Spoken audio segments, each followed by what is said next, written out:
friends. I'm Tabby. And I'm Caitlin, and today we are discussing the third Crescent City novel, House of Flame and Shadow by Sarah J Maas.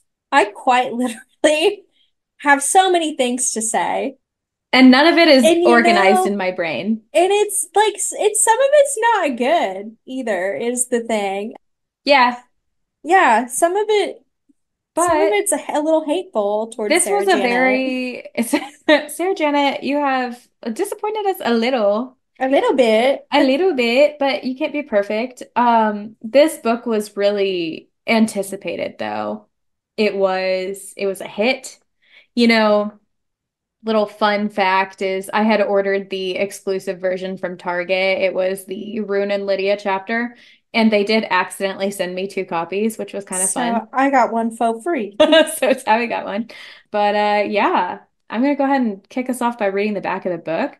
It Slay. actually is pretty highly rated on Goodreads, a 4.3. Well, okay, yeah, we'll talk about it. It's not a bad book by any stretch of the Yeah. imagination, No, it's but not bad, but I'm surprised that people liked it as much as they did. yeah, So the back of the book says, Bryce Quinlan never expected to see a world other than Midgard, but now that she has, all she wants is to get back.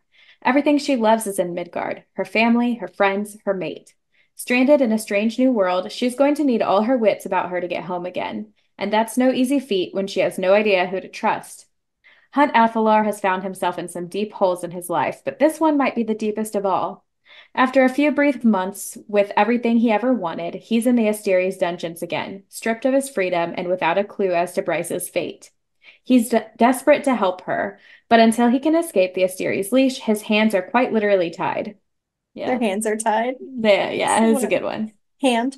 Good one, Sarah. Oh man. Sorry, go on. No, that's it. Because the Oh, rest that's of it, it. yeah, the rest of Okay. it's like in this sexy, breathtaking, blah, blah, blah. Oh shit. In this Yeah. feature film. hmm All right. Let's get into it. Get into it, yeah. So what would you rate this book? Okay. So I didn't hate this book. I just want to preface that. I did not hate this book. I just think it fell a little flat for Mhm. me. So I did give it like a 7.64 out of 10. And I did that because like while it was like a well-written book, it didn't feel complete to me. And I know she is going to continue writing more stories and stuff, but it just like the Bryce and Hunt storyline did not feel finished. Yeah, I don't know. I feel like we rushed a bunch of stuff, absolutely. and I have a lot of questions still, which maybe she'll answer in future books. I don't know, but I don't know. I didn't like it. I did feel the same way. Uh, Hunt and Bryce were not my favorite in this book, No, and we'll I don't talk think I more about liked that. them. Yeah. But I would rate this book about an 8.2 out of 10. I was having a good time while I was reading it, but it did leave a lot to be desired. Uh, I think. Okay, I would give the first quarter of the book like a 9.6 out of 10. Yeah, I Like the was first quarter of loving the the first. book, I was rocking with. hmm But everything after them getting off that ship, I didn't give a fuck about. Well, you know where things honestly fell apart for me is when they were, oh my God, why can I not think? When they were in the meat market and like the Mm. fight and everything, when Ethan accidentally punched Sigurd's throat out, I was Yeah, like, okay, and I was hyped. I was like, okay, this is like lit as fuck. And then I feel like shit just immediately fell apart right there. it's just like we lost the plot quite literally. Like nothing made sense after that. Yeah, that's where I got lost. Although I was enjoying the entire time Bryce was in Prithian. I thought that was pretty Oh yeah, hype. thought that was great. Um, There were some really awesome aspects of the story too, that we'll talk about later. But just, with the battle with the kings and mhm. getting some of that background regarding like Thea and stuff, like that was awesome. I loved that history, but Yes. the rest of it I could have done without, I think. Yeah. Well, we'll Um, start by just kind of jumping into the characters. Kick us off with yeah. Bryce. You Um, know, she kind of pissed me off in this book. she was pissing me off, and I get it. Yeah. She was trying to she was trying to get shit done. Like she was tired. She wanted it over. Like an Aelin level tired. Yeah, and I do get that. And I draw like a lot of parallels can be drawn between Aelin and Bryce in this particular part of the story. Like they're just tired. They're scheming, they're pulling off little schemes, not telling their most trusted people about them because they're worried shit's not going to work out and it's causing a lot of havoc. So I think she tried to brace. I think she tried to base Bryce too much off of Aelin. It Hmm. felt a little like redone, and Bryce didn't really have the history to like back it up. Like Hmm. this was like a long time coming for Aelin. Like she had been through a lot, like a lot, and like over the course of the series, like it was a huge like growing Yeah. character development for her. Whereas with Bryce, it's like we've had these three books, which honestly have all happened in less than like 6 months, it feels like. Yeah. And like that's just not enough time for like that character development. And And for her so to become like this actual like badass. yeah, it felt very like sloppy.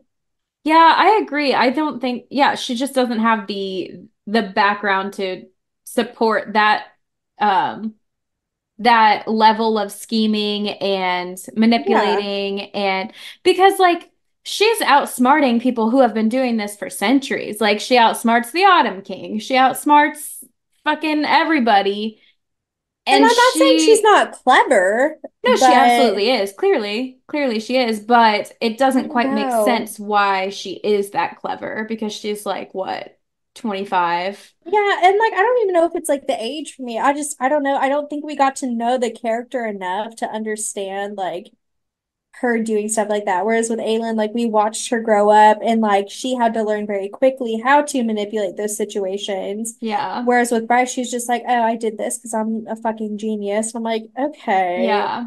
Yeah, for me, like I guess I put a little emphasis on the age. I just meant like relative to like Yeah, yeah, everyone yeah. else. But Yeah. yeah, like she doesn't have like the experience to make that make sense. Right. Whereas, yeah, Aelin was raised to be, and without giving anything away, like Aelin was raised to get like to be manipulative Sneaky and and calculating. manipulative. Yeah, so and for those of you who don't know, we're talking about another Sarah J Maas series, so we're not gonna like spoil anything, but that character is also Oh similar God, to Bryce. I just realized we never actually read those books on here. Yeah, so LOL. Sorry, guys. I'll have to listen back, make sure we didn't give anything away. But she's just a similar character to Bryce in that she kind of pulls off these schemes and outsmarts a lot of people. Yeah. But for her character, it makes more sense than for Bryce's. Long story short. I did think she was like so funny though. Like I've always loved her internal monologue. It's hilarious. She had some really good one-liners and like she had a way of like adding that comedic timing to Hmm. the book, regardless of like what was going on. Like anytime she would talk with like the Demon Kings or like sorry, the Seven Yeah. Princes of Hell, like Yeah. that was always hilarious. Or like when she would talk with like her father or Oh my the God. King of Ava like the Stag King, like Yeah. it She's was really great. fucking funny. Yeah. I love Bryce and she's also hilarious when she's in Prithian. Even though she probably like actually we do know she is scared shitless when she's there, but Yeah. she keeps up that witty, carefree like persona and She's she just a slays. girly in her bright pink sneakers trying Oh to my get God. shit done. That was so funny to me, just walking through the caves of Prithian and your sneaks. I just kind of felt like there were multiple times though where she should have been dead. Like I feel like if it were under any other circumstances, like she would have just been like smited off the face of the earth. Like Well, there's no she certainly escaped Reese's, oh my God, Reese's Reese. wrath a Like couple I kind times. of feel like maybe he was not lenient on her, but like if I were in his, I probably would kill her. I don't Yeah. know. Yeah. Well, he probably wants to. If he ever Well, sees he her does face now. again, It's on it's site. on site. I did kind Uh, of feel like she was really mean to Hunt in yeah, this book. she Well, first absolutely of was. all, they're a very toxic couple. I've stood by that all three of these books at this point. Like I don't enjoy them. I don't think they belong together. I still don't think they belong together. But like I don't think I liked when he was like, I kind of have a lot going on, like mentally. She was like, okay, well, you know what? I was stuck in another dimension. It's like, yeah, but he also was like beat to shit. Yeah, he was Like, also tortured for, I mean, not only I'm was sure he she was tortured, scared, yeah, but but like this is also not the first time he's been tortured, and so he's completely being re-traumatized. yeah, And he's a slave again.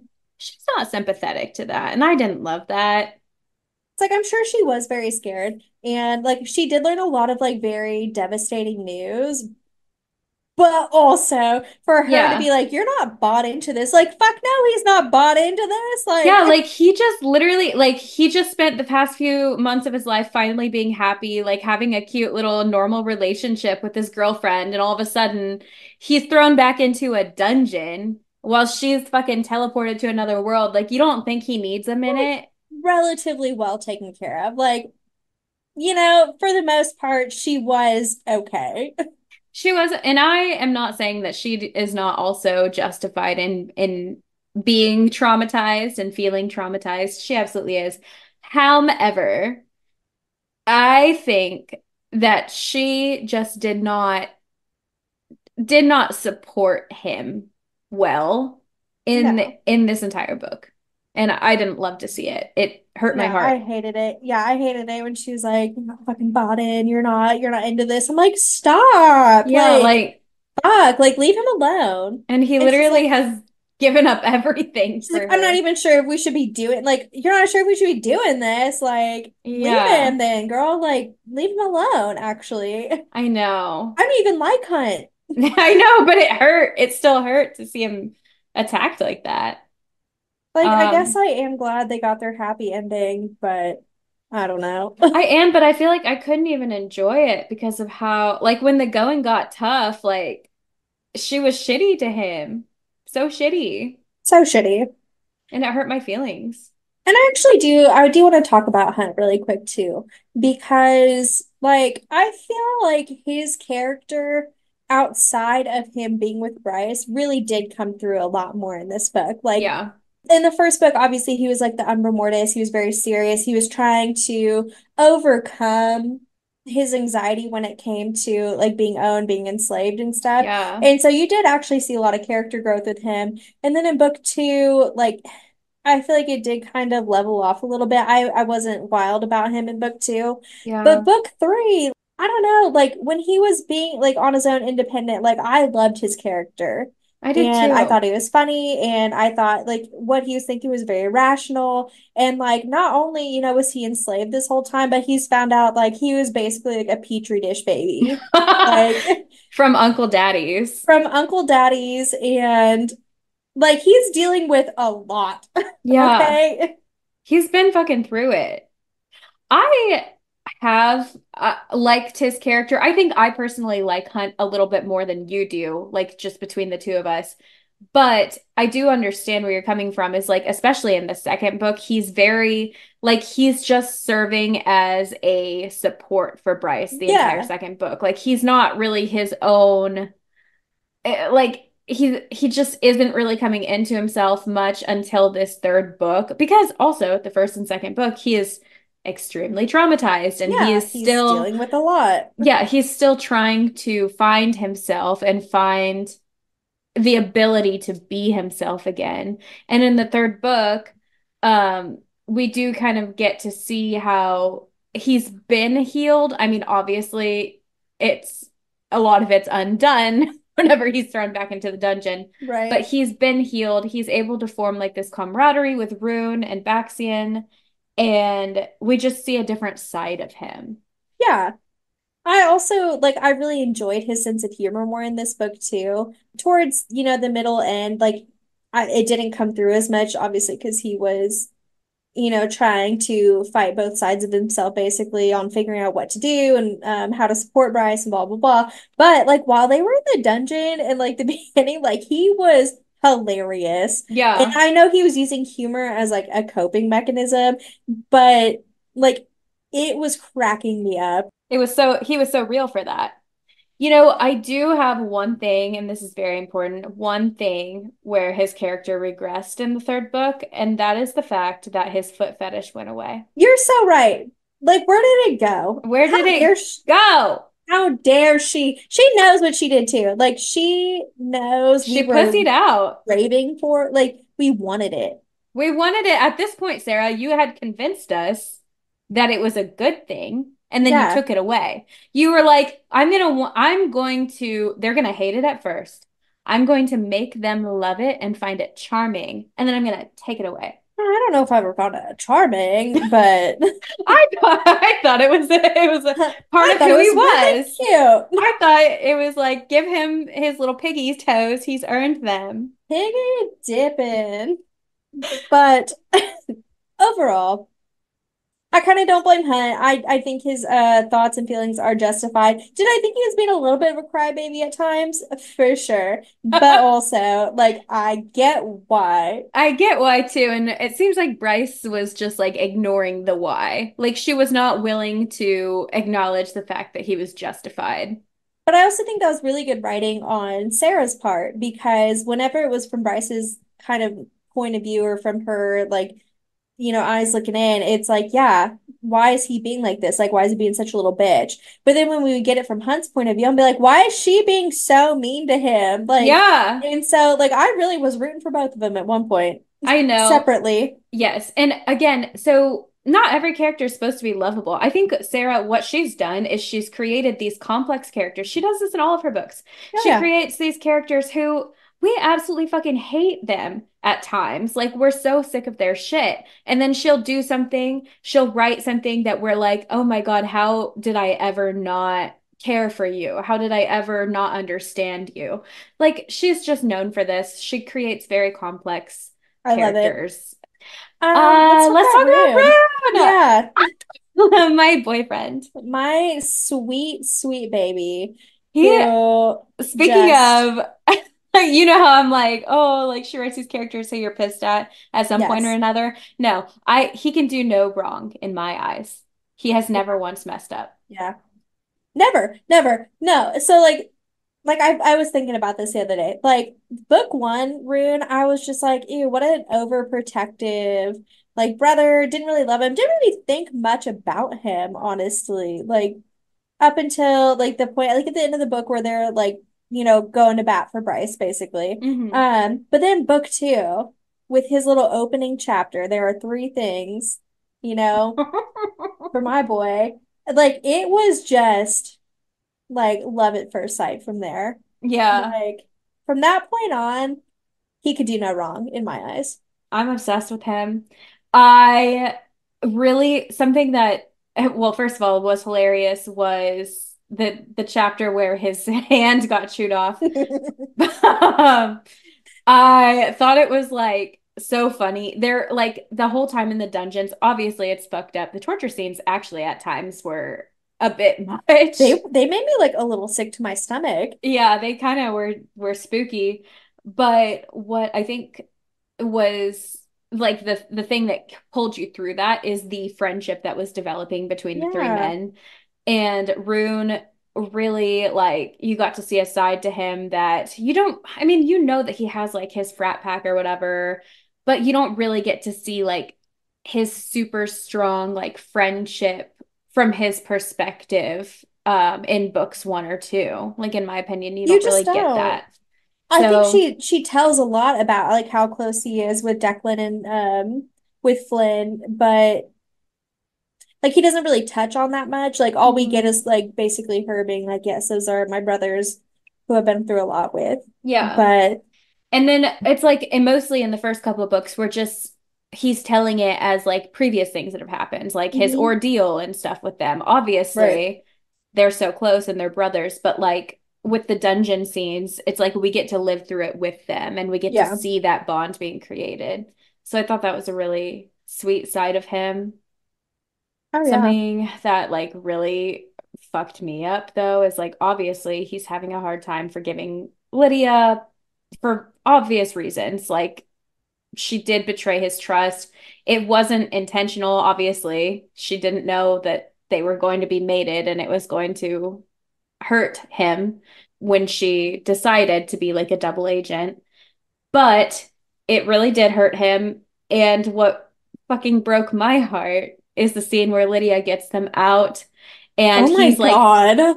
he's not ready to forgive her yet. Obviously, he's still hurting, but then she is like she is in the process of sacrificing herself to save him. And he, like, the instant regret and heartbreak that he feels when he realizes that, like, they're He's not gonna going lose to, her. yeah. Oh my God. I was unwell. Oh, that whole scene just made me ill. It made Ill. me ill when she like jumps off and she's like, I might make it. And then all of a sudden she like feels and hears like the bullet like go through. I was like, oh, Ill. oh my God. Like as the hind died, I was like, she did not. She did not die. I think I texted you because you were ahead of me at that point, and I was like, died? Like forever. Whew. Yeah, that shit hurted.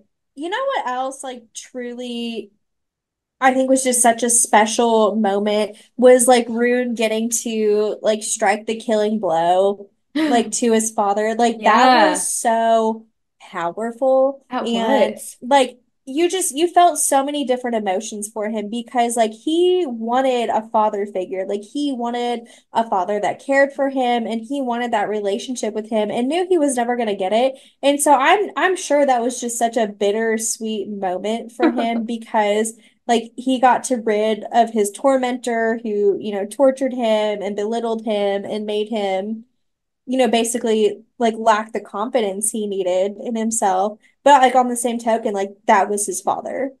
It broke my heart for him.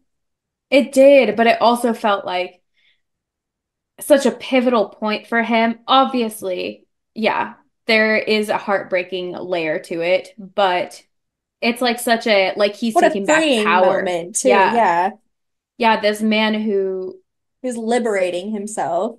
what really like drove that scene home is that the fact whenever Bryce was in the Autumn King's like house and she went into Rune's old room and like found the balm that Rune would Hmm. use like on his burns from Uh, when the Autumn King burned him as a child.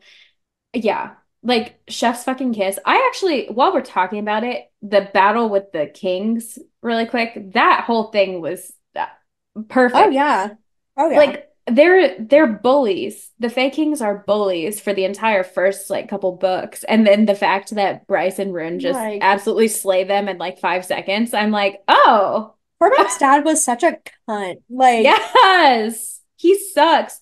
And God, like Cormac deserved better too. Like Rune and Cormac both. oh my God, Fuck. it made me like even like sadder for Cormac. And I'm glad he's free of his father because what a piece of work I hope he that and man is. Sophie are frolicking in the afterworld I together. know. I'll touch on that later. Don't even worry about it. Um, so obviously when we have Rune, you also have Lydia, who I think honestly became probably one of my favorite, if not my favorite character in this story. Yeah. Like she truly stole the show. She did. She is what I wanted Bryce to be. Yeah. And I think I'm partial to her as well because, again, in that previous book series that Sarah has written, it's revealed in this book that Lydia is like she Of the shares a same bloodline. bloodline as that character Aelin, and everyone loves Aelin. Everyone is fucking Rooting for her. rooting for Aelin. So like by default, I feel like Lydia is just automatically like I love loved. her. Yeah. What I really didn't love for like from a plot point was how Sarah wrote in Lydia's like secret twin boys that she had. Yeah. I do want to like kind of talk about it from a couple angles because first of all, what was really cool is for those of us who have read the Throne of Glass series is like really having it solidified that it is that same bloodline from that other world basically. And so that in that way, the boys did serve a purpose because one of them was named after the king who Lydia and this other character are descended from. So that part's cool. Do I think it was worth it to do it in that way? Not necessarily, because the rest of them, like existing for me, was like pointless. Yeah, and it was like really they were just used first of all for like you said the shock value of like Yeah. oh my gosh she's related to her, but I guess also to move the story along in terms of like it gives her something else to lose besides Rune and like Yeah. And they needed to kill Pollux off basically yeah, like so I know Sarah was using it for a couple reasons. For one, she was trying to like justify what Lydia was doing. She was trying to justify her role as the Hind. But I think it would have been perfectly justified for her to be doing it just to be a secret agent, like a double yeah agent. she didn't I need to be was also a fully on mother, board. Yeah, she, like I mean, and it's fine. Like again, like there, it's not like it hurt the story.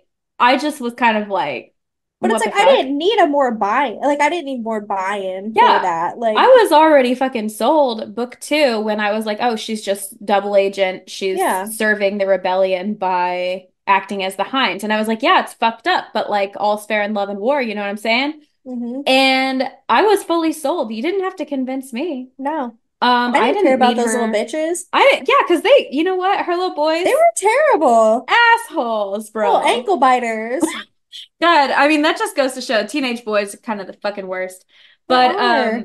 also, yeah, the other reason she wrote it was to kind of like somehow give like Pollux an in back into the, having that big villain moment of, oh, ho, ho, I've kidnapped your sons, so now you have no choice. It's like, what a fucking himbo dick bag. Like, Yeah. ew. Yeah. Oh, He's so just icky. He's just uh icky. the fan art person that we love created a Pollux fan art. Who is that? I can't remember her name right now. Is it Mad Schofield? No, but I do love her as well. The one who does the dirty ones sometimes. Oh, Elysiana. Elysiana, yes, Elysiana had like a Pollux fan art because she's been doing like everyone in Crescent I City. love her. And the comments were not it. Everyone everyone was like into him and I was like, "No, no, no." Like, he's evil. Put He's it away, evil. girls. Put it away, ladies. He is a bad, bad man. Like, so bad. He's so bad. And, He's like, we've read about some pretty bad people. Like, he's just bad. He's he's a bad all man. around bad. He has zero redeemable qualities, and being hot does not count as a redeemable quality. And like I thought it was so real of Lydia to be like, no, I actually chose to sleep with him. Like that's on me. I had nothing better to do. Well, yeah, she was like fucking hating her life. Yeah, she's like, might as well. I'm into it. So And then she kind of regretted it and was like, this she has did. turned But into a like horrible thing. at least she was like, I'll own up to that one. Yeah, and Elysiana has showed us just why she gave in. He's an Yeah, attractive he's the hottie. man. He's a Um, hottie. But hate overall, loved him. her. Loved her. Yeah, obsessed with Lydia. Um, I want to talk about Ethan. Um, Let's talk about Ethan. Ethan loves Sunball so much. He does? Arguably more than any other person in this book. Mm-hmm. Sunball really takes the cake there. Wow, I didn't even know he played. Yeah, like you wouldn't know it just by looking at him, but he's actually very devoted to the game. Um, That's great. yeah. And that's like pretty much all you need to know about Ethan. I'm just I kidding. I hated him this book. Like, what a fucking twerp. Like, He's so fucking dumb. Speaking of he's so himbos, fucking dumb. oh my God, he is the ultimate himbo. He does not have a single thought behind those eyes. He truly Like, is a golden retriever of a man, like just dumb as he's fuck. like, this girl is related to Danica, and we have to make her important. And it's like, no, you don't. You actually don't need to do that. He was like, well, she's an alpha, but I am too. And our alpha wolves inside, they really don't get along, but like I'll do But it. I'm willing to make it work. And it's like, why are you doing that? I hate No him. one asked you to do that. That's the Like, thing. no one asked you to do that. It's like maybe his motivation is just how like he feels that he's failed his brother, he feels he's failed the pack, but it's not enough. That's not enough of a motivator for me for you to just completely go Ditch off the your rails. friends. Like, he's like, I know you guys have a very important thing to do. You're going to a Valen and you're going to fight the Asteri. I have to go find the heir of the Fendir line And to revive her. restore the wolves. And it's like, this is actually a little more important, It was perhaps. wild too because he went as far as to go up to the boat and be like, actually, everybody, Yeah, you good luck guys with the be rescue safe. mission. Yeah, like good fucking luck. I actually am gonna, it's pretty important. So I'll just catch you afterwards. I hope you make it. And it's like after like basically calling Therian out this whole time, be like, you're a fucking coward and blah blah. And then he doesn't even go. Yeah. Okay, so but Therian is a coward. He's a Ethan's coward. right, but like, okay, pot, calling the kettle black. Also, why don't y'all just make out about it? Just make Like, out a why don't you little. just fucking bang it out, you Why don't know? you just kiss and make up? How I think about they're in that? love with each other. Love you guys. But unfortunately, I feel like Sarah is setting us up for not an Ethan Therian romance because it seems like she's I implying think that it's Perry Harry. is his mate. I was I, getting, well, I don't even, or well, I I don't don't know know. how common mates are like in this universe. I think him and Perry are definitely gonna get together because she's a little cutie. I love her. She's cute. I think she's very sweet, but I think she's very special as well. Mhm. Just with her whole Well, she smells like chain strawberries and cinnamon, and cinnamon. which is a weird combination. That is a weird combination. But he kept saying he had smelled it before, Hmm. and but Is he a then like bloodhound? I don't Oh know. no, he just unleashed his power. Yeah. But when she took the thing, like it changed her scent, but then it went back to normal and they don't know why. And so I was like, oh, foreshadowing for the next book, I Right. suppose. Yeah, something I'm like, but important. what are you, girl? But also, like, what a wild thing to like make him in charge of like all of the wolves. It, like he is the most indecisive scaredy cat boy I've ever seen. And they're like, you know what? You're gonna make a really good prime. The old ass senile dog is like, this is the boy that we want. And it's like, okay, maybe we should like think about this because this dude is blind, deaf, and also ancient. And can we just also, while we're talking about the Prime, let's discuss that whole scene where there's Oh just an my absolute bloodbath? God. Because what Sarah did this book is she was like, y'all have been waiting for these people to die. Well, you know what? I'm gonna kill them real fast. You're gonna blink and you won't And even they're know what's gone. happened. The Prime, Sabine, fucking dead like that. So Sabine offs the prime immediately. Gruesome. That's her father. That's Okay. her fucking That's her dad. dad. Killed him. But Monster. but then Sigrid comes out of the fucking left feet on all fours, jumps the crowd on top of the dead man's body, and just mouth to mouth sucks out his soul. She said, "Let me get that while it's good, Like, while it's I was fresh." like, oh my God. Like, let's add insult to injury here. She is making out with this dead man, I just yeeted herself over everybody. I was truly horrified at many points during this book. My jaw dropped. It was on the floor. I was alarmed, to say the least. Like, what a feral child they've unleashed here. Yeah, like, do you have any regrets, Ethan, or are you just like, no, Because, like, this is what I was because trying to that was do? scary. There, yes, it was. That was so scary. And speaking of Secret, the scene when Ethan like accidentally murders her, that also just like my jaw was on the He floor. was like, oh my God, I just punched out her throat. Like, what do you mean? Just punched out her throat. Poor, The sweet, heir of precious the boy. Fendir line? Yeah, like, oh my God. It's like I just Well, couldn't pull my hand back fast enough. Okay. that was Like, also so wild because I thought I was like, oh, what's really gonna happen is they're gonna somehow like be like, no, we refuse to fight to the death and like take on the Viper Queen. no. No, no. Sigurd's like, yeah, I'll take your little pussy ass down right now. I'll do it. And I will spit on your grave as well. And then Ethan had the nerve to feel bad after he killed He was her. like, oh, I know she doesn't actually want this. And it's like, no, she does. She wants this. No, she wanted to kill you. Like she was about to kill you. I did really like the scene though. First of all, like with him and Jessica, like thought it was really cute. She took him on as her little hottie assistant. Like she's like, oh, he's so dumb and so fragile. Like, can Jessica's just like you me for real, because I would be like, like oh my God, he's so cute. I Yeah, just you want can to sit help. and watch him lift heavy things. And you know she was. She was just like She leaned had back her in her cameras chair. just pointed directly on him and his muscles. Yeah, she's like, oh my God, look at his butt when he lifts that. Take your shirt off. Yeah. She like cranked the heat up so he would She's start like, taking oh, his he's clothes off. glistening. Yeah, no, she was doing that from her office for sure. Yeah. But I did think that was very nice. It was also very sad though that she's having him do that because she knew she was gonna die. I was like, "Ah, okay, She was like, well, we can't like raise the alarms. We gotta just it's business free as labor, usual. baby." Yeah. I also really, really loved the scenes with Ethan and Connor in the Bone Hmm. Quarter.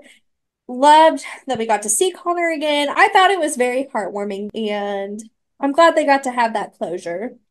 Hypaxia actually gets to do whatever she wants. Let's talk about hypaxia because okay, in the first book, I loved hypaxia. I was like, she is going to be so pivotal to this story. And in Oh a lot of ways, yeah. she was technically in this book. In book two, I feel like in book two she was, but Yeah. like Well, technically, even in this third book, she is pivotal to what she happens. was, yeah. I was so disappointed because like she's this character, she's got all this depth that, she's had a lot of character development. We love her. We feel she's so special. And then in this book, She's it's a like, coward oh, too. well, not only is she a coward, but also like everything is so surface level. It's like, oh yeah, Yes. the witches, they kicked her out. She runs, she flees. And then she's like, in the bone quarter, swears her allegiance or whatever. We don't even really find out what the fuck the details were on that, but she It seems was kind of shady about it. the quickest Yeah, pledge they've ever seen. because they were like, yeah, it's supposed to take forever, and like it doesn't with her. Like, And so what she was got going on? done in about 10 minutes. And then she fucking kills the Under King or whatever the fuck his name is, takes over. She's like, oh, guess I'm in charge now. Finders Like, keepers. And then also the whole thing with finding the antidote too. Is like she finds it in like an hour. like so fast.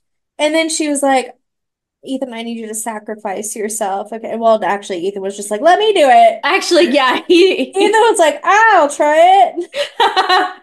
he's like, well, I Um, can't play Sunball, so fuck me, right? yeah, no, the whole thing was just so wild. She's like, oh, I lost my ghost tutors. I guess I'm gonna join the fucking undead. Like, okay.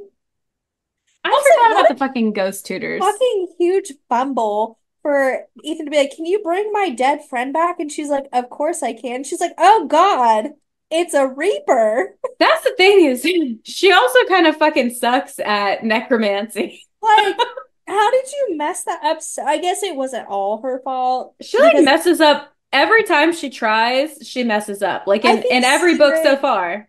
I think Sigurd's also just evil to her core. And so when she saw the opportunity to be like, I'm going to go through door number two Yeah. instead, she And took then she that. was like, as soon as she had the opportunity to eat the prime soul, she was Oh my like, God, fuck I will yeah. never not think about that. It's so vile. So Hypaxia did help them, but she's like, I'm so sorry, I gotta stay here with my lab. Good luck to you guys over in wherever the fuck that is with the Yeah. Asteri. Well, because also Um, like she's in charge now of she's like, the I'm fucking also trying flame to and work it shadow. out with my evil girlfriend. Oh Like, my God. ew. Can we, yeah, let's discuss the whole Hypaxia and Celestina thing too, Like, what because the? fuck? Ew. I hate Celestina now. Like I hate her. And the fact that Hypaxia is like, and okay, I say this, and yet as soon as Sarah gives me a crumb of like I'll be like, justification, okay. I'll be like, yeah, I love Celestina. She can do no wrong. Like, that's the thing, is Sarah writes these characters and she can just make you love them or hate them on a whim.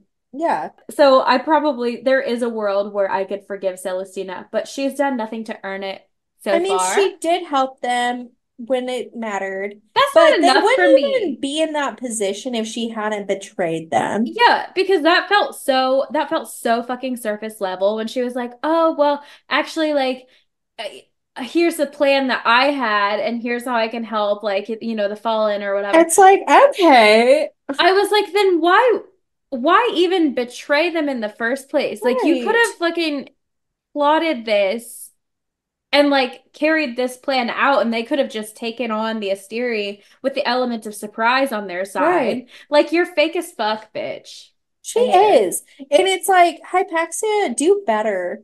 You can do Well, better. and Hypaxia, I feel like you deserve better. Your So girlfriend's a hoe. your girlfriend's a hoe and she does some shady ass shit. You know who else I just is a hoe? Therian is a hoe. When I got to chapter two and it was from his point of view, I about threw myself off of a building. Yeah, nobody wants to hear it, Therian. Like a fucking jump scare. Chapter two, it's Therian being like, oh, And I think I sold my soul. what breaks my heart the most is how much I loved him in the first book. Yes, I loved his character in book one. He was there for Bryce and he was not afraid to, show that Hunt fucked up. He was brave Yeah, and he stood up for the people that he cared about. And then at some point, he just stopped doing that. as much as like that he kept saying he didn't have any freedom with the River Queen, like I felt like he kind of got to do whatever the fuck he wanted to in book one. And then I Yeah. guess we got to see like how tight of a leash she actually held on him and stuff and whatever. And he was sad because his sister died, and that is sad. But like he just turned into like a little bitch boy crybaby. Yes, he was like on a leash with the River Queen. And because the only reason she let him like go to the surface in the first book was like he convinced her. Like he basically Yeah, told her like, "Oh, I'm working on this thing for you because sure. you want me to be." And also the second book too, right? With like Sophie, he was like, "Yeah, you Right. want me on this mission. I gotta be I up here." gotta go up top. But I think what pisses me off the most is that he's like, "Oh, I want to be free or whatever," and then immediately goes to the Viper Queen. That made zero sense. Like Yeah. the fucking underwater thing was an option. That was an Yeah. option to go on the submarine. And And you he's like, wouldn't be selling no, your soul to the Ocean Queen. You would just be like asking for her like what do you call like it? Asylum. sanctuary. Yeah. Yeah. But And he's like, no, so this sounds better. yeah, to like quite literally like blood bond yourself or whatever the fuck. Like, it made no sense It at really all. didn't. And it regressed him so far. And And the shit he pulled he with only stayed Sathia. bound to her for like a day. Yeah, Like actually. literally, he was there for like less than a week. Yeah.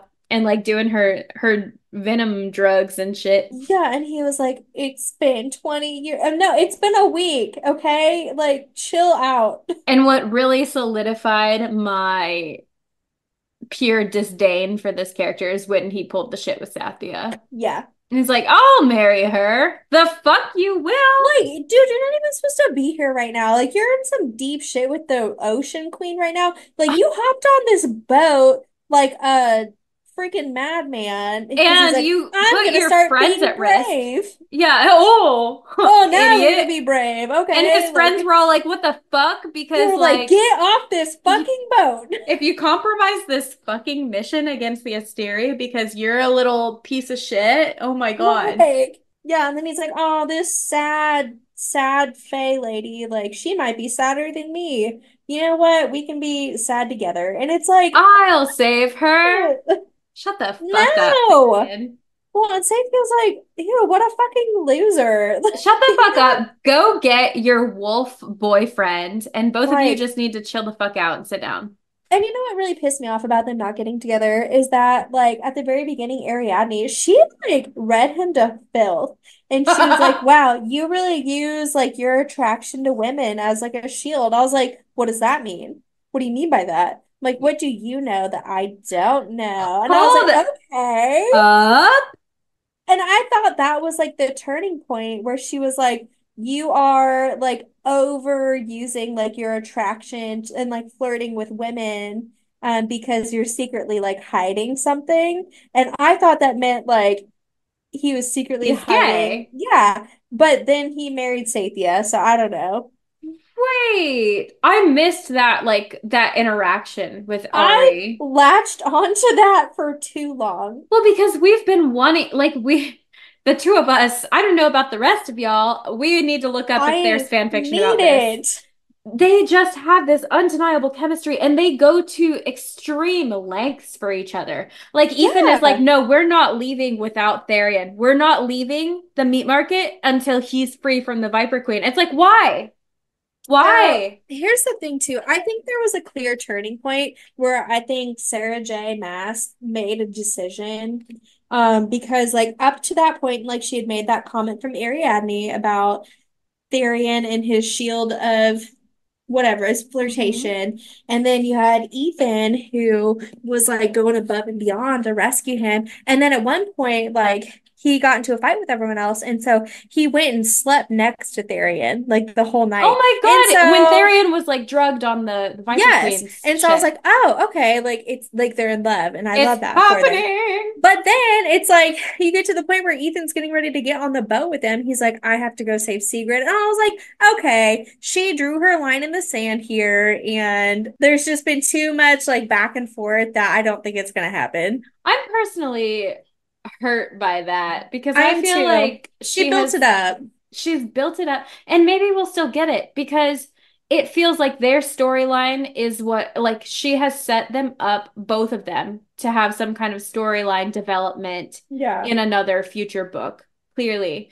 And so it's like yes, I feel like they could still end up together. The only thing that's throwing me for a loop is Perry. I know. Because But maybe obviously Safia Perry is not like a is, real like well, romance. she ran off to her hot She's got Fae yeah, she's got her boyfriend. own like actual love She's got interest. her own man's, which I thought was hilarious. Yeah. She's like, I haven't seen you since the third grade. Where have you been? Like, I was like, okay, yeah, that tracks. Like, everyone leaves him. That's hilarious, blah, blah, blah. And so I was like, this opens the door for their love, whatever. But then, like, it kept coming back to Perry. And so I was like, what's the deal? Like, what are we doing?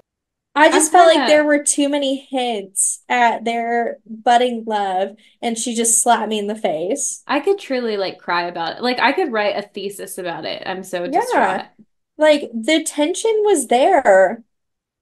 It's still I there. I wasn't imagining it. No, no, not at all. She literally, like you said, like she's written all these like fucking crumbs. So I just have to believe there's a stronger force at work, and it's Sarah J. Like, Maas's yeah. brain. It's She just is like God. the second Ariadne said that, I was like, this has got to be it. And then Yeah. it wasn't. Whatever. I'll get off of it. Fuck. But But it still hurts. like it just pissed me off because I thought it was gonna happen and it didn't. But whatever. Anyway, Maybe next um, book. maybe next time I'm gonna have to seek out this fan fiction. It's out there somewhere. Someone else Yeah. felt it too. We'll look into that. I was so disappointed with Adis's role in this book. Unbelievably disappointed because book one, you have this fucking cool ass dude Yeah. who has watched over Bryce since she was young and basically like gave her the guidance she needed to set her life in a positive direction Mm. and be independent and confident and whatever.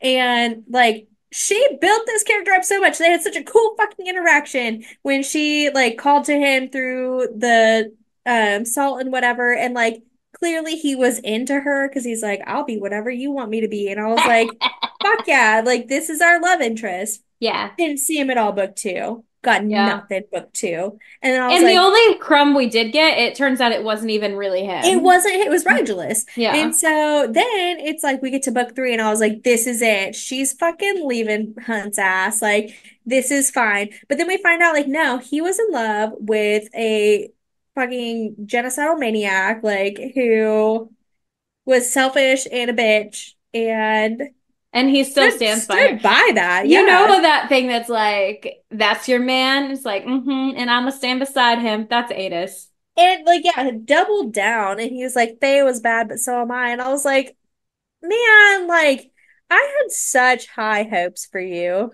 It sucks though because like the way obviously like the way that Sarah has like written this mating bond, like the mating Yeah. bond is so strong and so powerful. I feel like that it's so hard to like go against that instinct. Hmm. And so it's like I do kind of understand why he would still love her unconditionally because they were mates. I do too. And he was still very kind and very helpful and whatever. And I thought the ending was very good to where, like, she didn't lead us on. Like, it was a clear end to their relationship, and he was strictly there to basically act as like a guide for her. It It was just, I really don't know. It was disappointing. It was, and it makes me sad too because like we get a little bit more of like the other princes of hell as well. And I didn't want things to be cut off for them, but like clearly like this gate is closing. She Like cannot open it again. yeah, so like they're gone now. Like they're left to their world and Bryce and the rest of them are left to their own. Like it's just And I wanted over. more. I wanted more of them. I wanted more too, which means I guess I'll have to go reread Kingdom of the Wicked. And I wanted more of the Uncle Daddies and The Uncle Daddies. what a Apollyon fucking specifically. wild storyline, first of all. They're like, oh, we as brothers are also your fathers. We made you. And I'm like, what? That was You, you that did was what? that was brave, Sarah. Well, so Like, why the did it whole have to be time, both? You could have just picked one. I was like, okay, it makes sense. Apollyon's your dad. Like, I kind Hmm. of guessed that. Yeah, I It, think we did that's talk about cool. it That's when we cool. talked I'm about the like, second book. if he truly, somehow got with your mom, good for her, first of all. Good for Because her. I'm trying to be her.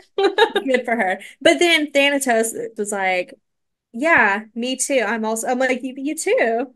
How so?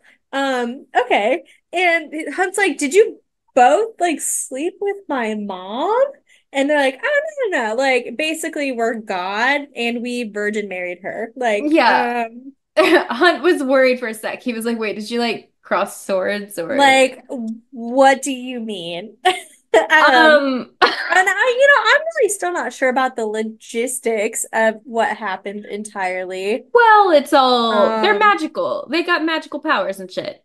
so that was kind of a letdown for me too, just like Hunt's whole lineage thing, because like the whole like the seer was like, Bryce Quinlan's gonna be the death of you, blah blah blah. And she's like, and if you knew what he truly was, blah blah. And I'm like, okay, well, that was a letdown. Like it didn't actually matter in the end. Yeah. You were made as a weapon for They're her. like, yeah, he was made for you.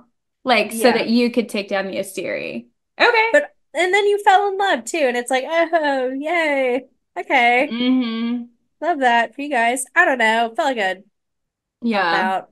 Which is like, I mean, that kind of solidifies again, like they're not truly mates. Like what they were feeling was like the fact that they were like fated to together, but not like in the But not traditional sense. necessarily to fall in love. Not necessarily fall in love. They were fated to find each other and work together, but they just happened to Mm, fall in love also, which is sweet.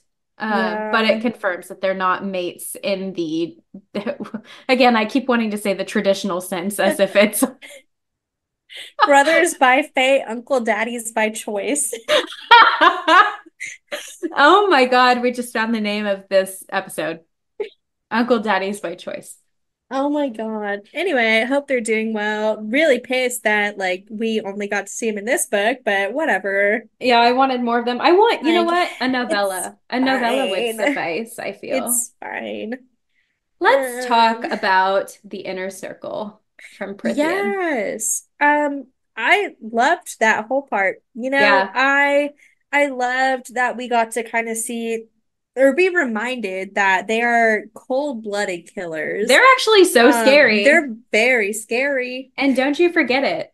And I love it. I love the way she did this too, because like at the end of book two, she lands and Reese is like, "Oh my God, like welcome to Prithian, like I'm Reese Ann," and it's like, Yeah. "Oh my God, it's all of our best friends, like cool." And then like all of a sudden she's in like a A dungeon, jail cell. and he's like, "You fuck around one time, like I'm gonna fucking kill you," and I You're was like, gonna fucking find out, "Oh," bitch. And I was like, "What happened?" Bryce is quite literally shaking in her boots, She shaking in in her her neon pink neon pink sneakers. sneakers, yeah. She's Yeah, like, I because believe you. You are a scary fucker. that's the thing is like we get from Bryce's perspective, which I love, like we forget how truly Yeah. scary Reese is because he not only is he the most powerful High Lord in Prithian, He's but also for the most Bryce, handsome High Lord. yeah, so she's already no, it's her cousin. Fuck off. No, it's, Um, it's not also her only brother. it's her uncle daddy. Not only is he extremely powerful in terms of Prithian, but Bryce has never seen the likes of a Prithian high fae before.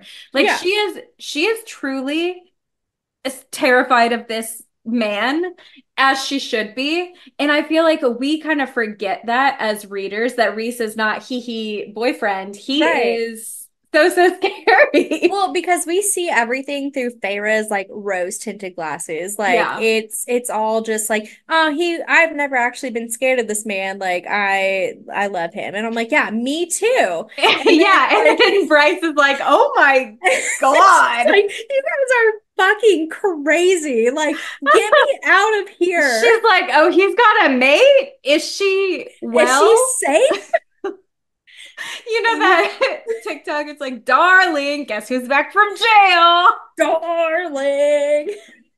Yeah, he's That's scary. him. You guys, he's scary. They're I hate to all break it to scary. you. They're also I Amryn also scary. Azriel, Azrael very was scary. so like girly pop in this book. No, no, I no. actually feel like the first time was not scared of him. I was like, oh my God. No, I think Bryce was also low-key fucking terrified of Yeah, Azriel and she should be. Nesta. He's very scary. Yeah. Nesta was a bad bitch in And when this Nesta book. put on the mask too, Bryce was like, "Oh." She's like, oh, she's like, I might actually die here. Against my will and better judgment, I am going to pass away in this cave. Yeah, Bryce realized that she might have really fucked up when she tried to trap them with the worm and she came back and Nesta put on the mask and Bryce was like, "Oh There's no." worse things. A There's worse bigger things. worm. There's bigger worms to slay. Also, like, they were fucking shading on Feyre, and it was cracking me up. They're like, well, fucking Feyre can do it, so can we. And I'm like, God damn. Well, to be fair, she did it as a human. I know, and it took all three of them. I was like, okay, so what you're saying is Feyre is that bitch. Like, Yeah, which really puts that trial in perspective. Like, no she is wonder that girl. because when you think back to that trial, everyone was floored when Farah won it, and so Flabbergasted. it really drives the point home. Also, I fucking loved whenever she was like Midgard worm, like Midgard, and I was like, oh, she's just like She me. is. She's like, wait, oh my God, all of these She's like, things I'm I just can putting it all connect. together, and I'm like, me too. Ah, I know. I love that Sarah's like so self-aware too. It's like we're learning together. I was so excited when they're like, look at all these clues. What do you think it can mean? I was like, I know what it means. It means we're gonna find the truth. And like they finally get to this wall, and all of a sudden you're like in the prison. I was like, yes. I think what was so like jarring to me is that we at this point we're like less than a quarter of the way through the book. We're like chapter 22. And Like, Sarah reveals it all. She was like, "Yep, you were right. You were all right." And then she was like, "And guess what? Now you're not going to know a single thing that's about to happen next." well, no, she's like, not only you're right, here's a hologram that's gonna tell you start to finish what happened up until this point. And I was like, okay, cool. And then but what now? Well, I'll tell you what now. What now is that she's just gonna pop the fuck off with people Yeah. dying and people. She's like, there's a crazy bitch inside of a glass tomb on the bottom level of this prison, and she's free now, and she's hungry. And Um, she wants to eat your powers. I thought that was so funny. They're like, yeah, there's all sorts of bad things in here. It's kind of a spooky vibe. And then Bryce is like, yeah, there's something not right here. When she fucking unleashed that glass coffin, I was like, You dumb bro. fucking bitch. I was so mad. I was like, what the fuck are you doing? And then she had a plan. I did love it though when the thing was like, oh, we made you, and was like pointing at Azrael, and I was like, Yes. what do you mean? Because yeah, like she was implying that he was like made to serve her. And I was like, Yeah. ooh. I was like, okay, so there's more that we'll talk about it. We'll talk about Hmm. it. We'll have a Maybe. theory corner. Yeah, don't worry, guys. I know Um, you were worried. but like I loved everything with the inner circle. I loved Same. all of it. So excited to see my friends again, you know? My friends. My friends, Speaking my of friends. friends, the rest of the frat pack, let's kind of just like as a whole talk about them. Declan and Mark, I love their So love. cute. I love them. They are perfect. They are We're helpful. rocking with Mark. We're rocking with Mark and Declan. Yeah. Love them. Flynn, I do Could have done love him, without him and his but attitude. here's the thing. Again, first and second book, big fan of Flynn. Third book, I'm kind of like, what's your deal? And then obviously there's going to be something with Ariadne. If we see her If again, we ever see her again, we don't know if where the she comes fuck she back. went. Yeah. So I guess that's all I really wanted to touch Also, on. they need better friends because like they were missing for like a while, and Rin was like, they'll turn up. Well, the thing is, Rune was like very much like I'm trying trying to to get it in with his bang fate. this girl. And then also Bryce was like, I'm actually gonna leave you two here. I hope you don't die, but I do need to see what's on the other side of this Team cavern. Caves.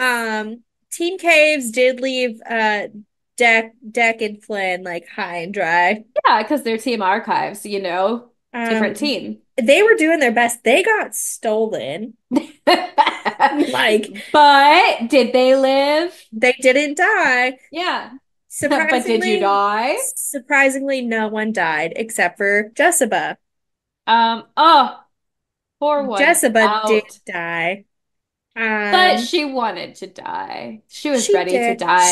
She's so old, you know? Like She's what, so 15,000 old. years or some I shit? was so glad when we finally got her backstory. Yeah, because I was wondering what was going on. She grew her platinum weave and said, surprise, like I am actually 15,000 years old.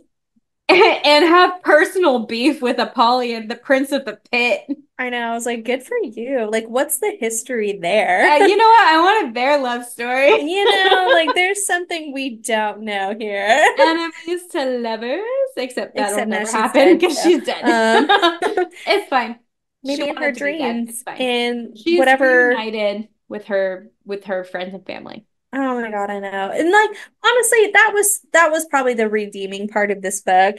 Did it make sense? No, because they said Danica was gone forever. And then she wasn't.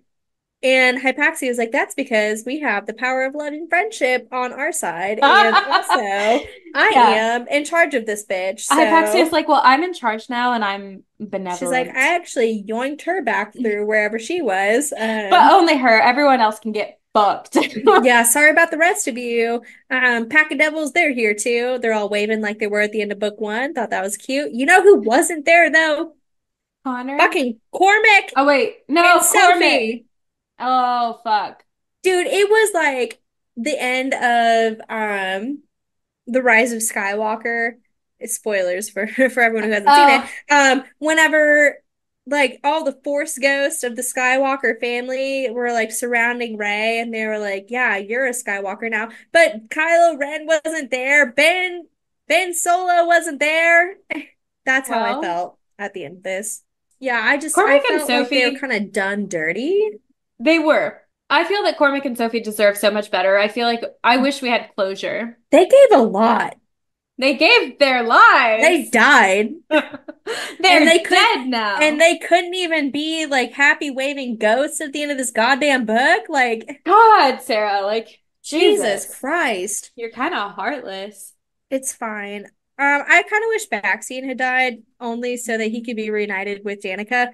I don't That's I fair. don't think he probably wanted to live. Also, they kind of just left him. They're like, "Hey, you're in charge of this island now." They're like, can you prevent civil unrest for us? Thanks. We're gonna go live our lives now. It's Good like luck. Baxian's kind of got some stuff he's working through, I'm Yeah, and they just sure. kind of left him and they were like, okay, Good don't call luck. us. Yeah, like lose our number because we're trying to go forget about this Yeah. war. Sorry. Yeah, like I kind of felt really bad for Yeah. Baxian. I mean, who does he Like have? And they just he fucking left has him. no one. They made him chew off someone's hand and then left him to be the new fucking warden of Avalon. And they're like, good luck. These people are wily. They're like, Like, these people are assholes. You're gonna want to murder them, but don't. but we kind of need you to not. I Yeah. really thought, like, I thought it would have been really, really nice if he had gotten to fight in the battle at the very end, died heroically, and then Mm. when Jessica gave her life, they saw him Then with with Danica oh, in what the shrouded mists of the Bone Quarter. I I thought want that. that would have been very nice. I want that now. I wish that happened. And like, nope, sorry, you get to be in charge of these bitch asses. Like, I wish. your I mate's wish dead. now. Fuck. God damn. Yeah, I feel like that would have been really good. Yeah, it would have. Oh, Whatever. lastly, we have I just want to like lump them all together, the Fae Kings and the Murder Twins. Did you notice that the murder twins' names changed from book two to book three? No. I'll have to find it, but their names are different. Oh, Like they called them two different, like Cormac called them something, and then they were called something different in this book, okay. That's which I odd. thought was really funny. Interesting. I She's guess like, I maybe they just have actually a couple didn't like those nicknames. names, so I Yeah, changed them. I guess you could. I don't know. But they sucked. The Fae I kind of Kings. liked them. Oh, I I'm hated just kidding. them. I'm kidding. They reminded me of Branna and Dagden. Yeah. Yeah, from Akatar. Yeah, hated them, hated the Fae Kings, both of them. I loved when Bryce shoved the Autumn King in a closet and was like, good fucking luck. Good for y'all. Do you See you like how later. he was like trying to be like, oh, I'm so sorry, blah, blah, blah. And then he was like, oh, you're not doing what I want. Fuck you. Yeah, because like He's like, that you're just goes ugly to anyway. show. Yeah, he's like, God, fuck you. It just goes to show what a manipulative piece of shit he really was. Yeah, no, he was. He deserved to die. I'm glad he's dead. And Yeah. I'm sure Ember is so glad he's dead. Ember certainly didn't lose sleep about it. Bryce Like, told her she was dead, and she was like, oh, huh. And okay. even in like the bonus chapter, she was like, wow, I can't believe she killed him. Good for her. That's Yeah, my daughter. that's my girl. That's my girl. Ember's such a Um, supportive mother, and we'll she talk is more about that. such a fucking queen. I love her. Love Ember. But yeah, hate the Elysiana, Kings. Elysiana has great fan art I of Ember and know. Randall as well. So good. I was gonna say, oh, really, side note. So you know how their names are Branna and Dagdan? Do you think Dagdan is somehow related to the Daglin and the King of Hybern knew them? Ooh. We'll circle back to that. So yeah, that kind of wraps up the characters. There's a lot of characters, a lot of people we didn't cover. Ariadne the dragon, the fire sprites, the queen of the fire sprites. Glad we got to see her again. Also, Lahaba she Oh, was on yes. Danica's shoulder. That really that makes up for the fact that Baxian didn't get to join Yeah, them. because Lahaba was there, and she is my queen. That really brought things full circle for me. It did. It made it all worth it. It did. It was like, oh, Lahaba. Well, first of all, Lahaba's at peace, which is like And a she got balm to to my heart. Well, because they always said like the fire sprites don't get sailings because they're Uh, lessers. And Hypaxia was like, nope, just kidding. Everybody gets to come here. And she did. Let the record show that I'm actually crying right It's now. Lahaba, it means everything to me. She means so much to me. She is the symbol of freedom in this book. Like the fire sprites are so important to me in this book. And I'm so glad they got the representation they deserved. Yeah. Yeah, yeah, Let the record also show that I am tipsy right now. yeah. We're like a little drunk, but that's fine. But now we're going to talk about some thoughts and concerns. Let's start with things that we liked. We always like to start on a positive note. Yeah, some Um, of this stuff we've actually We've covered a already little touched on, yeah, quite bit. a bit. Oh, one of the things I want to talk about is at the beginning, something that I liked when Bryce was in the caves with Nesta and Asriel. I loved seeing Nesta and Asriel's interactions with each other because I feel like we didn't really, in Yes. the Avatar books, we haven't yet really seen their friendship specifically. And like that thing too Yeah. with like his mom, when like it's kind of implied that she sucks and he's like no, like she was great. Like that moment of tension between Nesta and Asriel where Hmm. they're like they find like this camaraderie with each He other. cares so deeply for her. And like, I don't like, obviously, she has Emery and she has Gwen, but like, I think Asriel just understands her in a way that even Cassian doesn't understand her, And which, we're oh gonna my talk about that. We God. got things to say about that too. Oh my God. Okay. Anyway, but yeah, no, and like you do see that a little bit in Silver Flames too, like their budding relationship. But yeah, Mhm. like it just obviously has gotten so much deeper since then. Yeah. And And that when Nesta has the mask on to defeat the Midgard worm, because Bryce is an asshole and tricks them into fighting it. He's like, Nesta, take off the mask. Like Cassian's waiting for you. Reese and Nyx, Sarah, Nyx, when whoever he the said fuck else Nyx, I he was like, lists. Yeah. My nephew. That's my nephew. my baby. Yes. Just their budding friendship is everything to me. Also in the bonus chapter with them, like when Bryce is like playing the music and stuff, I thought that was so pure. It was. Because they both can relate to music. And like it's very healing for them. Hmm. Because like even like Azriel will go to like Rita's and stuff to listen to the music because it like calms him and stuff. But Nesta also uses it as like an emotional crutch. And so Bryce like showing them all the different kinds of stuff that they may like and like stuff they've never heard before and like how Azriel was like humming the tunes and stuff. So like I don't know, it was so cute. It's so cute. And I think what's like the cutest of all is the fact that Azrael was straight up vibing to the club I know, music. Azriel, you a club rat? I was He's a like, stop. clever. Speaking of bonus chapters, just while we're talking about things that we loved, the other bonus chapter that I thought was perfect was the Rune and Lydia wedding. Yes.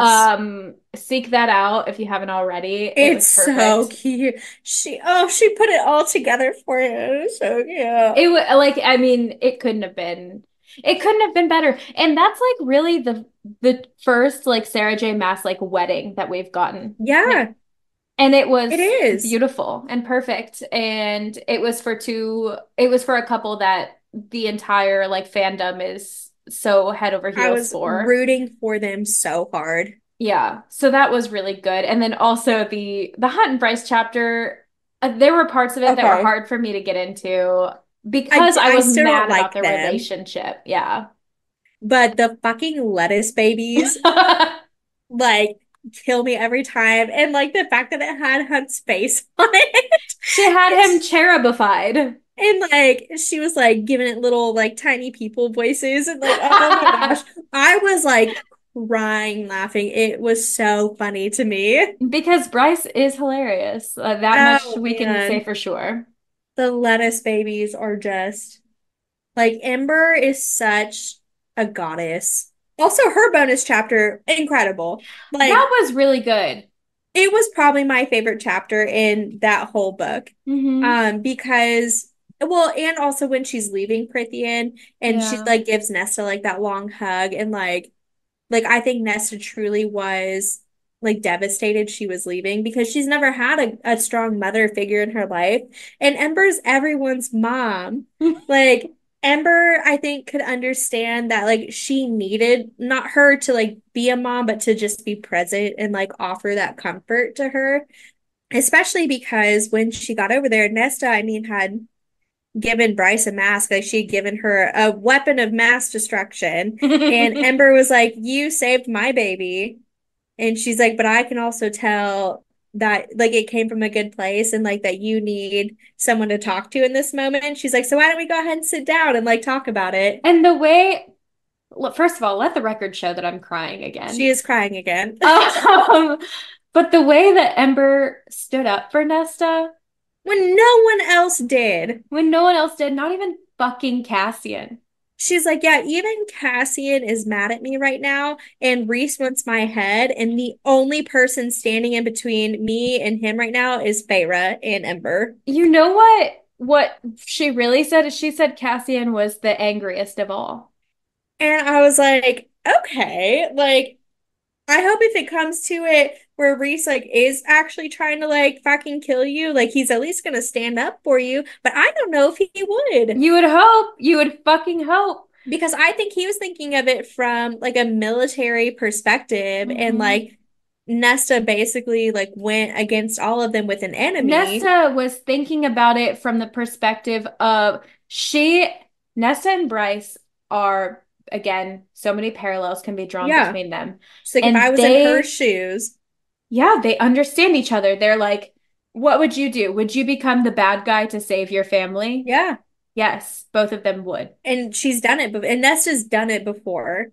And And she'll so do it again. and I think Ember recognizes that in her because Ember is always willing to become the villain to save like the people she loves too. Like she would kill for her children. Um, God, the Ember Nesta storyline just it was very beautiful it and was. it meant a lot to me and I'm very excited to see like what Nesta does with that like positivity too because I think that they talked and we didn't get to see all of it too but when Ember was leaving she was like, "I hope you find exactly what you're looking for," which I was very touching. I don't know. It made And me. that has me, I mean, we'll talk about it a little bit in Theory Corner, but it has me kind of theorizing about some things for our girl Nesta. You know what else I thought was like super funny? What? Well, okay, so Hypaxia had all these vials, right? And she was like, "Don't fucking shake these, drop them, whatever. They are so fragile." Can I just interject really quick Yeah, though? Can yeah. we say, why did she give them glass vials? I She could don't have given know. them plastic. Okay, but I don't know. continue. So we got fuck off Ethan, who just shatters them because he's running in troops and falls. And then somehow Darian gets his little paws on some and he's like, "Don't fucking break these," like blah blah blah. Also breaks every last one of them. And it's like, who, like, out of all the people in this book who should be given any form of responsibility, it's not those two. And somehow those two are the ones that ended up with the vials. They're like, you know who we need to give our secret weapon to? Fucking Tweedledee and Tweedledum. And Captain whatever and the sunball fuck in off. the Like, Sunball mascot. And I did think that was truly hilarious, but also it frustrated me beyond belief because I was like, what the God. fuck? Like looking back on it, I was just like, yeah, it makes sense. Yeah, it makes sense that they did that because of course they were gonna fumble the bag. Like, And I can't even judge because me myself, like I broke my leg walking down a sidewalk. Like I truly have no room to judge these men. But who I'm really judging is the people in charge, the people that were like, yeah, let's give them the vials because they're capable. yeah. No, they're not. I like it cracked. Like, oh my God. I was like, that was so on brand. I loved it. Thank you. Okay, so now that we talked, oh, there's some other things. No, not really. No, we touched on That's everything kind of it. already. Yeah.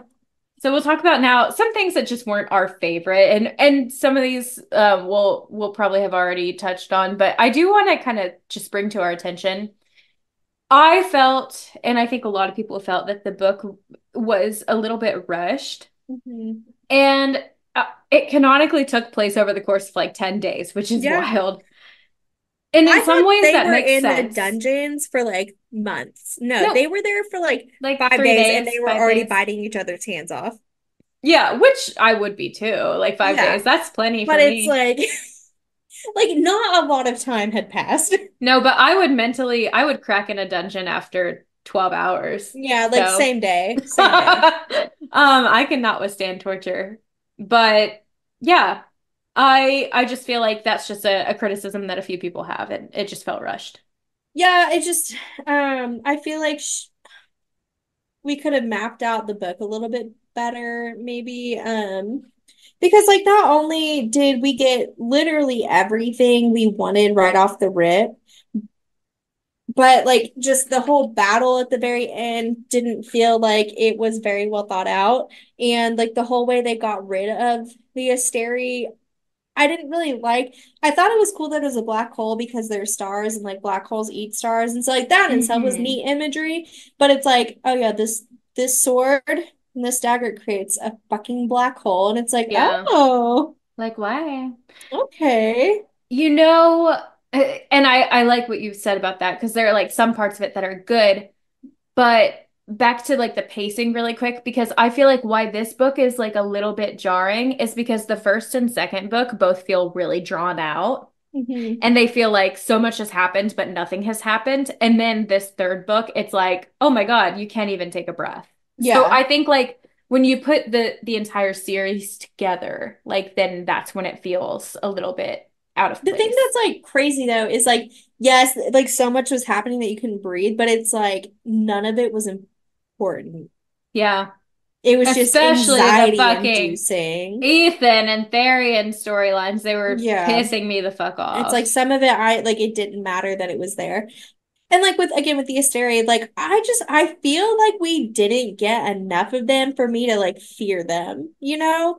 Like they Hmm. talked about Rigelus a lot, but they didn't really talk about any of the others. And they didn't really Yeah. talk about like their powers and like I know how like when the Fae came over, they tricked them into thinking they were, their kind and whatever.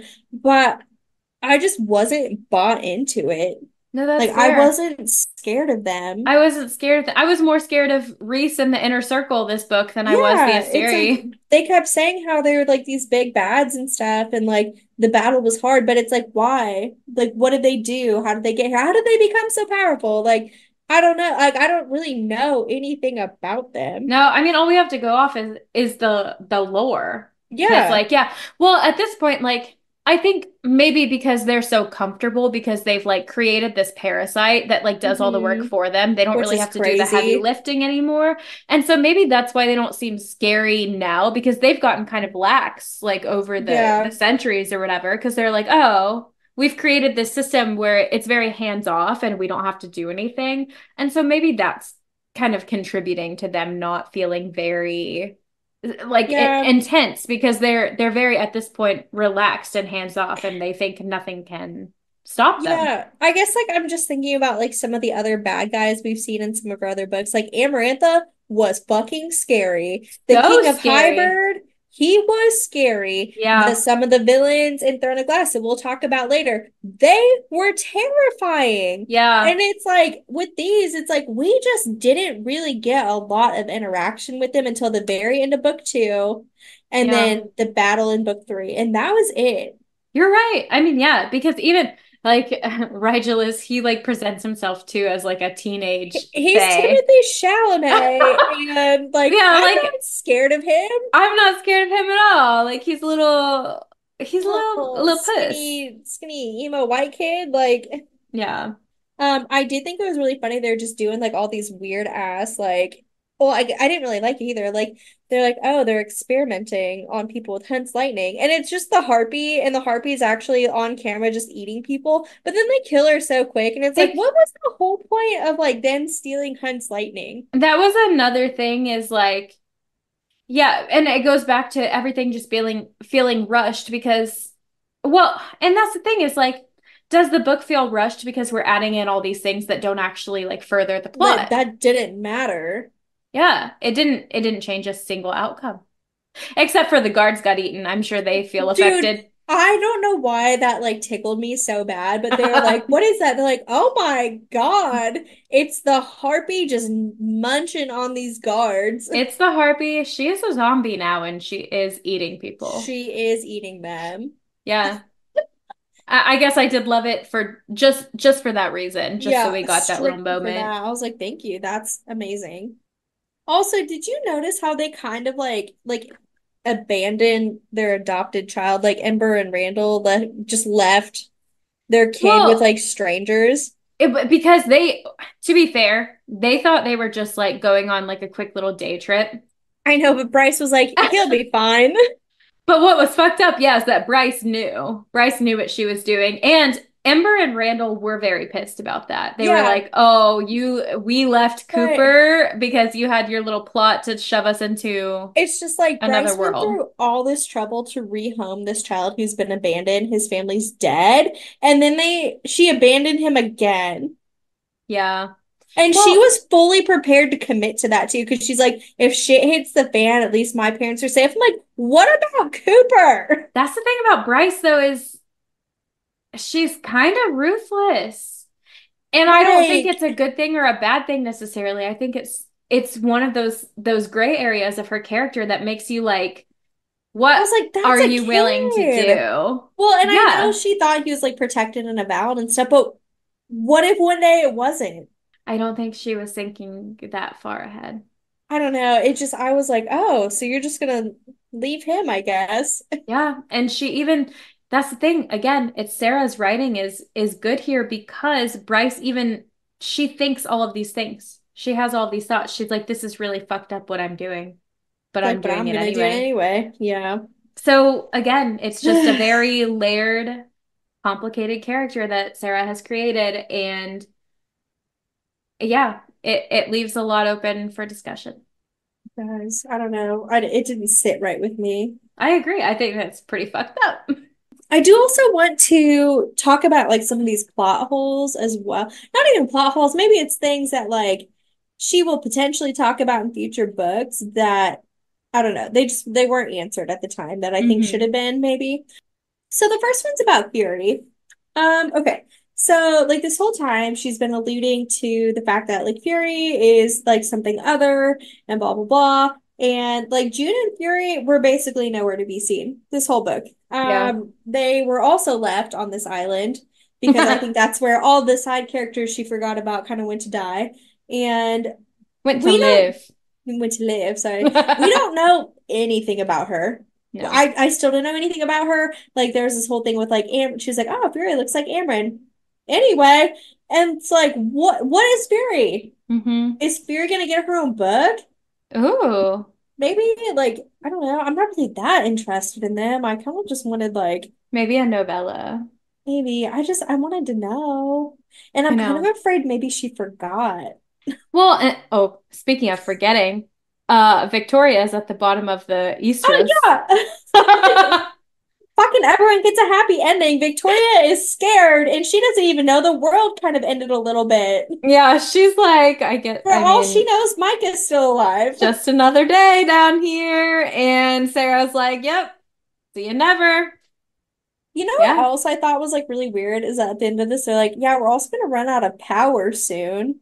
And we're gonna live in like the dark ages. I was like, okay, like Well, what I think what bothers me most about that is like, can they not invent electricity? like you were able to like figure all these things out. They're like, oh yeah, like zero dark 30s rapidly approaching. I'm like, Yeah, okay. that's pretty wild. Like And I guess maybe it's setting us up for like the next book that she writes is like, oh, maybe maybe that'll they're be a like big like there's like all the catalyst. non-believers. Yeah, the conspiracy theorists Like, of we're not gonna Midgard. run out of power. Yeah. Yeah, that whole thing, I was like, oh, cool. So they're gonna like live in the dark ages, I Yeah, I mean, it guess. would be like a Valen. At that point, you might as well have just gone to Prithian. The thing is, like, clearly there are ways to adapt because, like, in Prithian, they have like shit, like magic power shit. Like, Yeah, the they'll thing figure it is, out. the Fae in Midgard are less powerful than Prithian, so that's kind of part of the issue. Because Well, unless they all have that like that, serum. like, yeah, that's the thing too that I'm a little confused on because it seems like in ACOTAR, like Prythian is described as like the land itself has a lot of power, and I don't really know whether or not Midgard does. Maybe it does without the influence of the Asteri, Yeah. but it seems like a less strong power of like the actual world itself. Yeah, maybe they really do like draw power from the land. And Because so, they like brought all like the Fae and stuff, they aren't from Midgard. So like I think right. maybe Midgard itself doesn't have like the magic that Prythian does. Well, that makes sense too, because even in Throne of Glass, it's kind of the same thing. Like there was magic on one part of it, but not the other. And that's because they drew power from the land. Yeah. Okay, tracks. I like it. Um, Obviously they're going to talk more about Ariadne. She was at the end of the book, but also I kind of felt like it was weird that she just disappeared. Where'd The she Viper go? Queen was like, "Yeah, I sold her." It's like, "Oh, cool." To To whom? whom? And I then would she's love to like, know. "I'm back, bitch. I can't tell you who bought me, but I'm back." And I'm like, "Okay, cool." Like right at the end when we fucking needed you, like, okay. Yeah, like honestly, you couldn't have showed up a little sooner, or Like apparently your dragon fire is pretty powerful, so could have used that. fuck is that? And where's Burns' mom? Is she good? I think just still living maybe in with the Fae, just hanging out. Well, so like they get married and stuff at the end. She And she's wasn't not there. invited. They're like, fuck you. Like, did she die and we didn't know? Like, That's a great question. I hope she's okay. Maybe she was at the wedding and maybe just they wasn't. sent her to a valid? I don't know. I don't know why they would bother at this point with the Asteri like actually gone. He was like, I love my mother so much. It's like enough to not invite her to your wedding. I guess he didn't plan the wedding Oh my though. God, what if Lydia didn't know she existed? She might not. I mean, he Fucking wouldn't no. have known she had sons if it wasn't for the fucking war. It's so true. They don't, It's so they really true. don't know each other. They're just kind of like, They're we're in basically love. strangers. But I fully support it. I'm here for Yeah, it. I love them so much. Um, is there anything else you wanted to touch on? Um, just like the Viper Queen kind of being a letdown, I guess. Like, I don't know. Some of like the astronomer sucked. His character was pointless. Like the Viper Queen's character was pointless. The Under King was pointless. Like They're all kind of, she oh, killed all of them off. the Under King. Do you think he's one of Erewhon's brothers? Oh, maybe. There's like a line that basically like says, I kind of thought he was like a death god the way like the bone carver in Striga and like Coast JR. maybe there was a specific line that I'm thinking of. This is a scene like basically right before Hypaxia kills him. Mhm. She says, "But you're not from hell." The Underking says, "No. I was birthed by the void, but my people, they were not unknown to your own ancestors, Wolf. I crept through when they charged so blindly into Midgard. This place is much better suited to my needs than the caves and barrows I was confined to." The Ethan reeled. Barrow You came Whites. from the Shifters world? And then the Underking says, "You were not known as shifters then, boy." Oh my God, I didn't think about that. So I think, yes, I think he is, A valid um, prince. yeah, he could be, or one of Erewhon's brothers. Okay. See, I also was thinking about like in the Barrow-wights they have that cave that has like that creature in it that also came through the rift when the Valg did. So maybe it's one of those and This like he snuck actually, this out. Reddit post, because I just looked it up for this like quote Yeah, from the book, this Reddit post does think that the Underking is a Barrow White. a Barrow-wight, yeah. Yeah, so I could see that as well. But obviously, he is from like the Throne of Glass universe Yeah. Oh my God. in some Guess way. I didn't catch that. Yeah, it was very quick. It was like right before they kill Interesting. him. I love that. But yeah, I honestly I kind of like the Barrow White one better Yeah. a little bit. It fits a little bit Like more. basically how like the spiders and shit like were like the handmaidens of like the Valg Queen and stuff. Like Yes. maybe he was like a side pick to the Valg. And that would make sense why it was so easy for him to get killed. Like, because if he was one of Erewhon's brothers, that It'd would be be really hard to kill kind of him. hard to kill him. Yeah, because like think of it, with no Yeah. spoilers, but think about how hard that would be. Right. I love how we have to It's very speak so hard. cryptically because we haven't discussed Throne of Anyway, you Glass guys should yet. read Throne of Glass. Anyways, Rain Throne of Glass, that's your homework. and we're going to move on to talking about some theories. We've already kind of talked about some of these things. I want to like talk about this one I've been seeing like people discussing on TikTok. People are saying they think that like Nesta and Cassian are actually not endgame, even though they're mates, Oh. because of how the things we were talking about earlier, like where he's just really not supporting her, he's really not You know who would have valuing supported her. her? Eris would have supported her. Eris would have supported her. Eris would have supported my girl. Yeah, I don't know that I. I love Oh, Eris and like they do have chemistry. They danced at yeah, the like ball. Eris was ready to risk it all for her, okay? And like they are kindred spirits, and I stand them still to this day. I have nothing against Cassian, like at all, No, I love but Cassian, but I like think he Eris and doesn't. Nesta made sense. I love Cassian. Like, do not get me wrong. I love him so much, but he also doesn't understand Nesta. And they are pulled together by this mating bond. I understand they are mates. But Reese even said sometimes the mating bond doesn't mean you're right for each other. Yeah, I Because think like they're not. his own parents loved each other for a little bit, but then realized they weren't like they were meant to breed, basically. Yeah, like the cauldron's just like, yeah, repopulate. I think Nesta and Cassian just they don't fully mesh. No, I kind of like that. I like Yeah. that. And the thing is, like, at this point, like, it's nothing, like, I want the best for them both, but I kind of think, like, the best thing for both of them might not be each other in the long run. Yeah.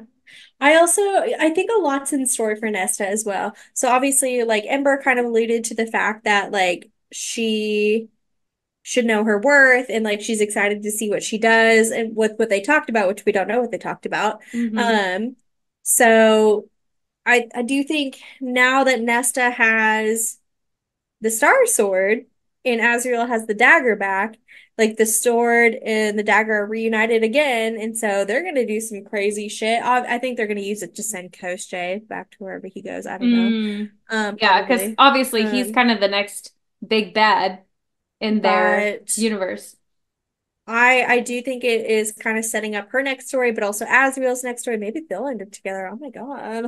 Um, That would, no, wouldn't that oh. be crazy? No, Wow. I think that would upset some people. Wow. No, Yeah, he's I'm not sure I would want that, Azrael's but got too much on his plate already. He's got Ezra is some, already juggling bitches. yeah, he's got his own shit to work through here. He's already regifting necklaces to But his second choice hoes.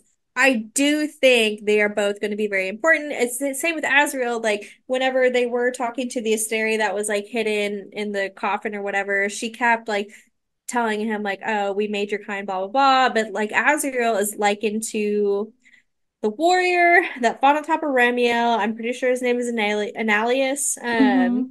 I think that is going to have something to do with his backstory Yes, somehow. agreed. Can I just say, let the record show that I'm fully drunk now. Oh, slay. Yeah, I'm getting there. Just I'm trying to get through this. It makes sense. I just wanted everyone to understand where I'm coming Oh my from for the rest God. of this No, episode. this is where we come up with our best ideas. And then also like Yeah. Reese and Bryce are Yes. technically cousins because they are both descended from Celine. Right. And that means that Reese is heir to the Dust Court, which Well, they're both descended from Thea or oh Thea. sorry, Reese is descended from Celine from Celine, and Bryce is descended from the other from one. Helena, Yeah, sorry, my bad. But yes, Thea would be their the shared yeah, ancestor. their Um, grandmother. but that does kind of throw some things for a loop because we Yeah. had theorized that the Archeron sisters were somehow the lost descendants of the Dust Court, but it's actually Rhysand. Which I mean, that kind of does lead me into this theory. So Amryn in Silver Flames, like had like kind of this little side combo with him, and basically was like, "You should just take over all of this." Hmm. Like she was like, "There were High Kings once, like do it again." And so, but then he was like, no, I'm not going to do that. That's not for me, blah, blah, blah. And I was like, okay, interesting that we just kind of threw that comment in here. So now that we know Rhysand is heir to not only the Night Court, but also the Dusk Court, like, I think he very well could make an argument for taking it all over. And not to mention that he is like they put such an emphasis on the fact that he is the most powerful High Lord. Right. It's In almost like history, yeah, in history. So like not only is like his line like he has like this right to the Dusk Court and this right to be the High King of Prithian, but he's he also also has got the power to Feyre. back it up. Oh, and Feyre, yeah, like and Yeah. because she is completely it's like they're part of She's a one of every prophecy. court. Yeah, like they're basically fulfilling a prophecy because she's got yeah, power from every single court. She is Maid. She's Cauldron Maid. Hmm. He is the most powerful High Lord in history, the rightful heir to the Dusk Court, and it just sort of is like everything's falling into place. And I think if not Feyre and Rhys, it'll be Nyx. Oh It my could God. potentially be Nyx. Our little And baby that's boy. and that was like another thing like the Bone Carver was doing. Like maybe he was showing Feyre her future, but he was also showing one of her children because it's going to be like a key player The in High future King of books. Hmm. Prithian. Well, I mean, that would Potentially. make, for the same reasons that it would make sense for it to be Feyre and Rhys, it would also make sense for it to be their descendant Right. because, like, everything's kind of culminating into this one, And like, everything's lining also, up. so whenever she destroyed like the tomb or whatever of Peleus, Hmm. Avalon went back to normal, which means that it's potentially the prison also went back to normal. Mm. So I mean there could be a legit court to rule over now. Yeah. And so, like, it's like Sarah setting up the next ACOTAR book of like, Yeah. this the crazy thing happened. All of a sudden, the prison is once again a thriving island. But I'm also afraid that means that like everything that's in there got out. Got released. Holy shit. Yeah. And then that means that So Reese is going to be even more fucking pissed at Nesta. yeah. So there's a lot that could potentially happen in the next couple because I think there's two more ACOTAR books maybe. I think you're right. Um, so a lot's gonna happen there, but she's also working on a brand new series. And Oh, so girl. I'm wondering if it has something to do with like Nyx, maybe. That would be so crazy. Yeah, I don't know. I'm excited to see. But it all comes back to ACOTAR. Like it all goes to the fucking top here, It does. guys. It's funny because, Um, like, it's her second series, but it feels like it's the foundation. honestly, that makes so much sense to me too. Like, I don't know about you, but when you were reading these books, like I felt nothing but anxious. Yeah. Like the entire time I read Crescent Well, City, like I so, was just anxious. yeah, especially this most recent book. But yeah, there Yeah. were like for the first and second book, for the most part, yeah. But there were Whereas, moments, I feel like in the first and second book, there were moments of reprieve where you were like, yeah, oh, this is chill. But the third book, no, there were none. yeah. But it's like then I think of like ACOTAR, and it does not matter how crazy it gets or whatever. Like I find comfort in It's those books. cozy. It's cozy, and like I think it always is just going to go back to that. Hmm. Like it's always going to go back to ACOTAR. Yeah. Back to this Cassie and Nesta thing. Elaine literally saw Cassian's death. Yeah. She was So like, it like won't be that easy to kill me. And Elaine's like, yes, it will. so like he could still die. And that's why him and Nesta aren't like end game. That would actually really hurt my feelings because I love Cassian, but Like he could die. I don't know. There's a lot to like consider here. you know what would really hurt is if he dies before him and Nesta have like closure with each other. And Oh my I God. kind of feel like she might do that because she's done it before. And again, I'm not gonna I can't go into You're details, so right. but fuck, she's done it before. And if you all haven't Mm, read Throne of Glass, you need to. you're right. You're so right. I kind of feel like there could be some unresolved things I like and that. he ends up dying. Okay. And now Well, I'm gonna not cry again. not to take away from Crescent City, but that does wrap up our discussion. So if any new books do come out, we will definitely revisit this series. But for now, I mean that concludes it. Yeah, as far as we know. We're the book's closed on Crescent City for now.